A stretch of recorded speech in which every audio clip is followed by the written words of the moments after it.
ఎన్నో పాపాలు చేసి పడిపోయారు, ఎన్నోసార్లు పడిపోయారు, ఊబిలో మునిగిపోయి ఉన్నారు. ఎంత ఘోరమైన పాపము చేశారంటే ఇంకా నేను దేవుని సన్నిధికి కూడా రాలేనన్న పాపములో చేశారు. ఇప్పుడు దానికి పరిష్కారం ఏంటి?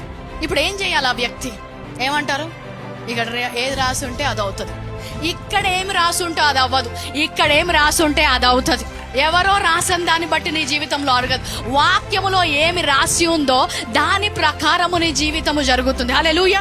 హెబ్రీలకు రాసిన పత్రిక 8వ అధ్యాయము 11. నేను వారి దోషముల విషయమై దయ కలిగి వారి పాపములను ఇక ఎన్నడూను జ్ఞాపకము చేసుకొనని ప్రభు సెలవిచ్చుచున్నాడు.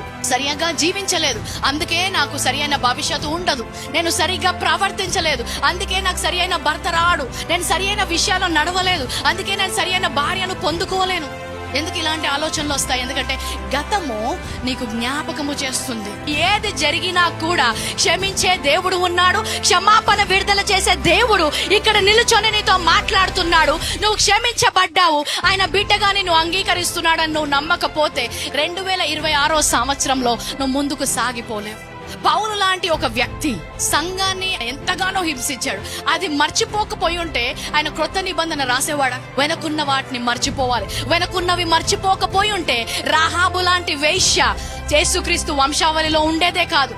మేరీ మ్యాగ్దలేన్ లాంటి ఒక స్త్రీ క్రీస్తు యొక్క శిష్యురాలుగా తన వెనక వెళ్లేదే కాదు. సాగిపోయేవారు ఎటువైపు చూడాలి? అటు చూసుకుంటూ సాగిపోలేరు, ముందుకు చూసుకుంటూ సాగిపోవాలి. ఆమేన్. దేవుడు ఈరోజు తన చేతులు చాపి మనందరినీ పిలుస్తుండగా ఎలాంటి అపరాధ భావం ఉన్నా, ఎలాంటి దోష భావం ఉన్నా కూడా అన్ని పక్కన పెట్టేసి నేను ఎలాంటి పాపము చేసినా ఇదిగో ఒప్పుకుంటున్నాను, అది క్షమాపణ విడుదలైందని నేను నమ్ముచున్నాను. పాతవి నేను జ్ఞాపకము చేసుకోవట్లేదు, ముందున్న వాటిపై దృష్టి పెట్టి నడుస్తుండగా ప్రతి వాగ్దానం కొరకు నేను సిద్ధంగా ఉండమని చెప్తాం. హల్లెలూయా.